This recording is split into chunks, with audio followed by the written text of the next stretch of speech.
कितनी अफसोसजनक, कितनी दर्द भरी बात है कि वही औरत जो हमारे पहलू में बसती थी, उसी के पहलू में चुभोने के लिए हमारा तेज खंजर बेचैन हो रहा है। जिसकी आंखें हमारे लिए अमृत के छलकते हुए प्याले थी, वही आंखें हमारे दिल में आग और तूफान पैदा कर रहा है। रूप उसी वक्त तक राहत की खुशी देता है जब तक उसके भीतर एक रूहानी नेमत होती है, और जब तक उसके अंदर औरत की वफा की रूह हरकत कर रही हो, वरना वह एक तकलीफ देने वाली चीज है, जहर और बदबू में भरी हुई है।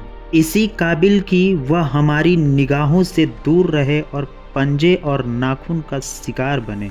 एक जमाना वह था कि नईमा हैदर की आरजुओं की देवी थी। यह समझना मुश्किल था कि कौन ताकतवर है और कौन उस पर तलब को पूरा करने वाला। एक तरफ पूरी पूरी दिलजोई थी, दूसरी तरफ पूरी पूरी रजा। तब तकदीर ने पासा पलटा। गुल्लो बुलबुला के सुबह की हवा की शरारतें शुरू हुई। शाम का वक्त था, आसमान पर लाली छाई हुई थी। नईमा उमंग और ताजुगी और शौक में उमड़ी हुई कोठे पर आई। शफक की तरह उसका चेहरा भी उस वक्त खिला हुआ था। एन उसी वक्त वहाँ का सूबेदार नासिर अपने हवा की तरह तेज घोड़े पर सवार होकर उधर से निकला।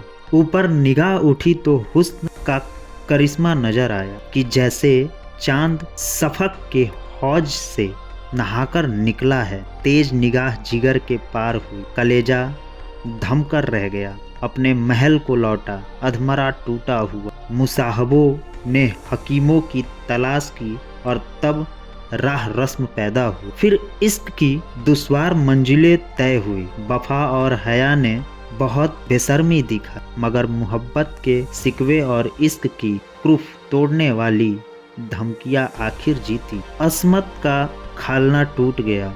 उसके बाद वही हुआ जो हो सकता। एक तरफ से बदगुमानी, दूसरी तरफ से बनावट और मक्कारी। मनमुटाव की नौबत आई। फिर एक दूसरे के दिल को चोट पहुंचाना शुरू हुआ, यहाँ तक कि दिलों में मेल पड़ गई। एक दूसरे के खून के प्यासे हो गए। नईमा ने नासिर को मोहब्बत की गोद में पनाह ली और आज 1 महीने की बेचैन इंतजारी के बाद हैदर अपने जज्बात के साथ नंगी तलवार पहलुओं में छिपाए अपने जिगर के भड़कते हुए शोले को नमई के खून से बुझाने के लिए आया हुआ है। आधी रात का वक्त था और अंधेरी रात थी। जिस तरह आसमान के हरमसार में हुस्न के सितारे जगमगा रहे थे, उसी तरह नासिर का हरम भी हुस्न के दीपों से रोशन था। नासिर 1 हफ्ते से किसी मोर्चे पर गया हुआ, इसलिए दरवान गाफिल हैं। उन्होंने हैदर को देखा, मगर उनके मुंह सोने चांदी से बंद थे। ख्वाजा सराओं की निगाह पड़ी, लेकिन वह पहले ही एहसान के बोझ तले दबे हुए थे। ख्वासों और कनीजों ने भी मतलब भरी निगाहों से उसका स्वागत किया और हैदर बदला लेने के नशे में गुनहगार नईमा के सोने के कमरे में जा पहुंच, जहां की हवाएं संदल और गुलाब से बसी हुई। कमरे में एक मोमी चिराग जल रहा था और उसी की भेद भरी रोशनी में आराम और तकल्लुफ की सजावट नजर में आती, जो सतीत्व जैसी अनमोल चीज के बदले में खरीदी गई थी। वही वैभव और ऐश्वर्य की गोद में लेटी हुई नमई सो रही थी। हैदर ने एक बार नमई की आंख भर के देखा और मोहिनी सूरत थी, वही आकर्षक ज्वालर और वही इच्छा को जगाने वाली ताजगी। वही युवती किसी एक बार देख ले भूलना असंभव था। हाँ, वही नमई, वही गोरी बाहें जो कभी उसके गले पर हार बनती थी, वही कस्तूरी में बसे हुए बाल जो कभी कंधे को लहराते थे, वही फूल जैसे गाल जो कभी प्रेम से भरी आंखों के सामने लाल हो जाते थे। इन्हीं गोरी गोरी कलाइयों में उन्होंने अभी अभी खिली हुई कलियों के कंगन पहनाए थे, और जिन्हें वह वफा के कंगन समझता था, उसकी गले में उसने फूलों की हार सजाए थे और उन्हें प्रेम का हार ख्याल किया था। लेकिन उसे क्या मालूम था कि फूलों के हार और कलियों के कंगन के साथ वफा के कंगन और प्रेम के हार भी मुरझा जाएं। हाँ, यह वही गुलाब के ओठ हैं जो कभी उसकी मोहब्बत में फूल की तरह हिल जाते थे, जिसने मोहब्बत की सुहानी महक उठती थी। और यह वही सीना है जिसमें कभी उसकी मोहब्बत और वफा का लज्जा, जो कभी उसके गुलाब मोहब्बत का घर था, मगर जिस फूल ने दिल की महक थी उससे दगा के कांटे भी। हैदर ने तेज कटार पहलू से निकाली और दबे पांव नमई की तरफ आया, लेकिन उसके हाथ ना उठ सके। जिसके साथ उम्र भर जिंदगी के सैर की उसकी गर्दन पर छुरी चलाते हुए उसका हृदय द्रवित हो गया, उसकी आंखें भीग गई। दिल में हसरत भरी यादगारों के एक तूफान सा। तकदीर की क्या खूबी है कि जिस प्रेम का आरंभ ऐसा खुशी के भरपूर हो रहा था, उसका अंत इतना पीड़ाजनक। उसके पैर थरथराने लगे, लेकिन स्वाभिमान ने उसे ललकारा। दीवार पर लटकती हुई तस्वीर उसकी एक कमजोरी पर मुस्कुराई, मगर कमजोर इरादा हमेशा सवाल और आलील की आड़ लिए करता है। हैदर ने दिल के ख्याल पैदा हुए, क्या इस मोहब्बत के बाप को उजाड़ने का इल्जाम मेरे ऊपर नहीं है? जिस वक्त बदगुमानियों के आंसुएं निकले, अब मैंने तानों और धिक्कारों के बजाय मोहब्बत से काम लिया होता तो आज यह दिन ना आता। मेरे जुल्मों ने मोहब्बत का वफा की जड़ें काटी। औरत कमजोर होती है, किसी सहारे के बगैर नहीं रह सकती।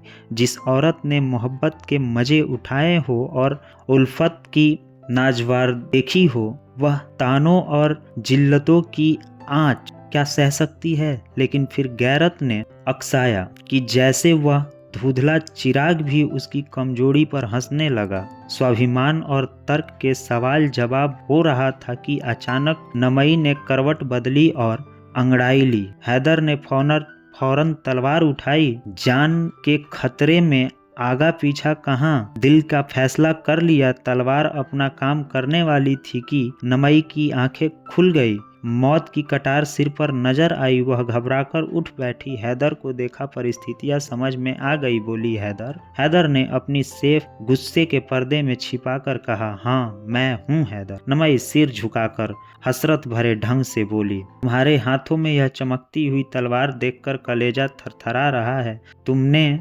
मुझे नाजवर दरियों का आदी बना दिया है। जरा देर के लिए इस कटार को मेरी आंखों से छिपा लो। मैं जानती हूँ कि तुम मेरा खून के प्यासे हो, लेकिन मुझे ना मालूम था कि तुम इतने बेशरम और सगदिल हो। मैंने तुम्हें दगा की है, तुम्हारी खतावर हूँ। लेकिन हैदर, यकीन मानो, अगर मुझे चंद आखिरी बातें कहने का मौका ना मिला तो शायद मेरी रूह को दोजख में भी यही आरजू रहती।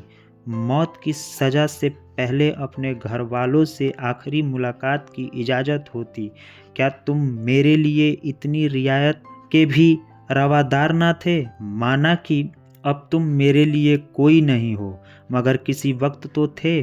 और तुम चाहे अपने दिल में जो समझना है समझो। मैं सब कुछ भूल गई, लेकिन मैं मोहब्बत को इतनी जल्दी भूल जाने वाली नहीं हूँ। अपने ही दिल में फैसला करो। तुम मेरी बेवफाई चाहे भूल जाओ, लेकिन मेरी मोहब्बत की दिल तोड़ने वाली यादगार नहीं मिटा सकती। मेरी आखिरी बातें सुन लो और इस नापाक जिंदगी का हिस्सा पाक करो। मैं साफ साफ कहती हूँ, तुम आखिरी वक्त में क्यों डरूं? मेरी कुछ दुर्गत हुई है, उसके जिम्मेदार तुम हो। नाराज ना हो। अगर तुम्हारा ख्याल है कि मैं यहाँ फूलों के सेज पर सोती हूँ तो वह गलत है। मैंने औरतों की शर्म खोकर उसकी कद्र जाती है। मैं हसीन हूँ, नाजुक हूँ, दुनिया की नेमतें के लिए हाजिर हूँ। नासिर मेरी इच्छा का गुलाम है, लेकिन मेरे दिल में यह ख्याल कभी दूर नहीं होता कि सिर्फ मेरे हुस्न और अदाओं का बंदा है। मेरी इज्जत उसके दिल में कभी हो भी नहीं सकती। तुम जानते हो कि यहाँ ख्वासों और दूसरी बीवियों के मतलब भरे इशारे मेरे खून और जिगर को नहीं लजाते। उफ, मैंने असमत खोकर असमत की कद्र जानी, लेकिन मैं कह चुकी हूँ और फिर कहती हूँ कि इसके जिम्मेदार तुम हो। हैदर ने पहलू बदल कर पूछा, क्यों कर? नमई ने उसी अंदाज में जवाब दिया, तुमने बीवी बनाकर नहीं, मासूका बनाकर रख। तुमने मुझे नाजुबदार दरियों का आज़ादी बनाया, लेकिन फर्ज का सबक नहीं पढ़ाया।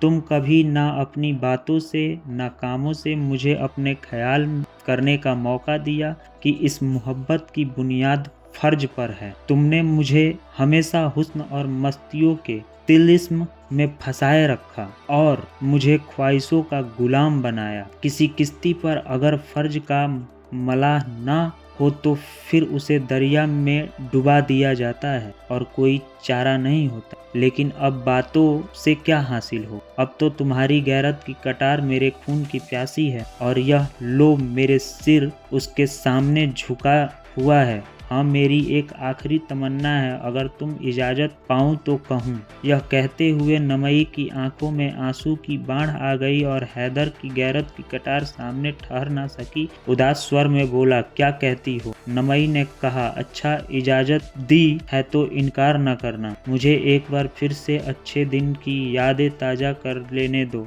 जब मौत की कटार नहीं मोहब्बत की तीर जिगर को छेद करते थे। एक बार फिर मुझे अपनी मोहब्बत की बाहों में ले लो, मेरी आखिरी विनती है। एक बार फिर अपने हाथों से मेरी गर्दन का हार बना लो। भूल जाओ कि मैंने तुम्हारे साथ दगा की है। भूल जाओ कि यह जिस्म गंदा और नापाक है। मुझे मोहब्बत से गले लगा लो और यह मुझे दे दो। तुम्हारी हाथों में यह अच्छी नहीं मालूम पड़ती, तुम्हारे हाथों के ऊपर ना उठेगा। देखो कि एक कमजोर औरत को किस तरह गैरत की कटार को अपने जिगर में रख लेती है। यह कहकर नमई ने हैदर के कमजोर हाथों से वह चमचमाती हुई तलवार छीन ली, उसके सीने से लिपट गई।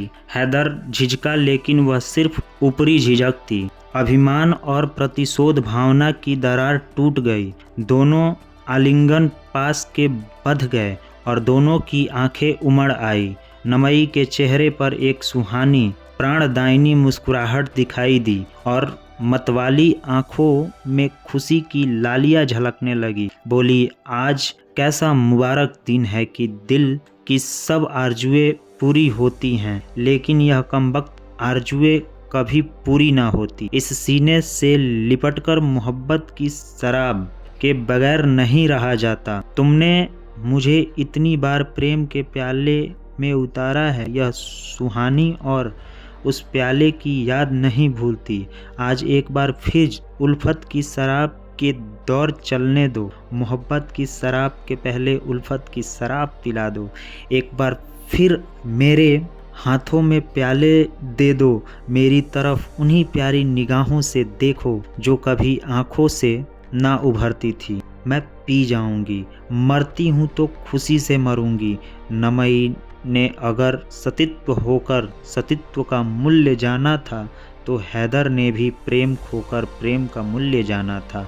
उस पर इस समय एक मदहोशी छाई हुई थी, लज्जा और याचना और झुका हुआ सिर। यह गुस्से और प्रतिशोध की जानी दुश्मन है और एक गैरत के नाजुक हाथों में तो उसकी कट्टा तेज तलवार को मात कर देती। अंगूरी शराब के दौर चले और हैदर ने मस्त होकर प्याले पर प्याले खाली करना शुरू कर दिया। उसके जी में बार बार आता था कि नमई के पैर पर सिर रख दूं और उसे उजड़े हुए आशियाने को आबाद कर दूं। फिर मस्ती और कैफियत पैदा हुई और अपनी बातों पर और अपने कामों पर उसे आख्यार न रहा। वह रोया, गिड़गिड़ाया, मिन्नतें की, यहाँ तक कि उन दगा के प्यालों ने उसका सिर झुका दिया। हैदर कई घंटे तक बेसुध पड़ा रहा। वह चौंका तो रात बहुत कम बाकी रह गई थी। उसने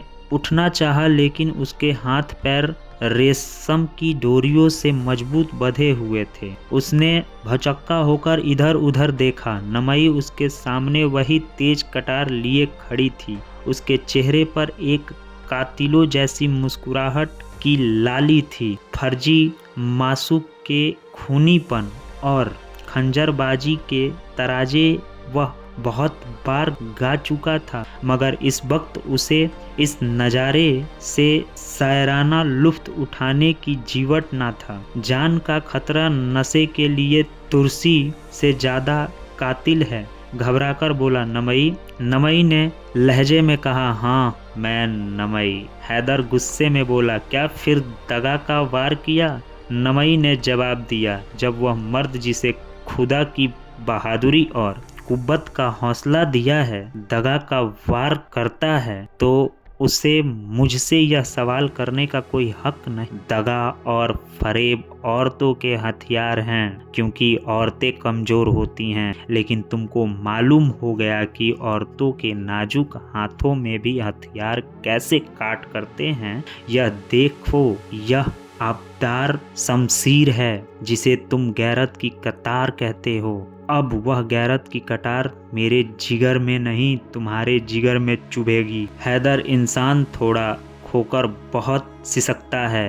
तुमसे इज्जत और आबरू सब कुछ खोकर भी कुछ ना सीखा। तुम मर्द थे, नासिर से तुम्हारी होड़ थी। तुम्हें उसके मुकाबले में अपनी तलवार के जौहर दिखाया, लेकिन तुमने निराला ढंग अख्तियार किया और वह बेशक और पर दगा का वार करना चाहा। और अब तुम उसी औरत के सामने बिना हाथ पैर के पड़े हुए हो। तुम्हारी जान बिल्कुल मेरी मुट्ठी में है। मैं एक लम्हे में उसे मसल सकती हूँ, और अगर मैं ऐसा करूँ तो तुम्हारे मेरे शुक्रगुजार होने चाहिए, क्योंकि एक मर्द के लिए गैरत की मौत बेगैरती की जिंदगी से अच्छी है। लेकिन तुम्हारे ऊपर रहम करूंगी। मैं तुम्हारे साथ फयाजी का बर्ताव करूंगी, क्योंकि तुम गैरत की मौत पाने के हकदार नहीं हो। जो गैरत चंद मीठी बातों और एक प्याले शराब के हाथों बिक जाए, वह असली गैरत नहीं। हैदर, तुम कितने बेवकूफ़ हो। क्या तुम इतना भी नहीं समझते कि एक औरत को अपना अस्मत जैसी अनमोल चीज़ देकर यह ऐश और तकल्लुफ़ पाया वह जिद रहकर इन नेमतों के सुख जुटाना चाहती है? अब तुम सब कुछ खोकर जिंदगी में तंग नहीं हो तो मैं कुछ पाकर क्यों मौत के ख्वाहिश करूं? अब रात बहुत कम रह गई है।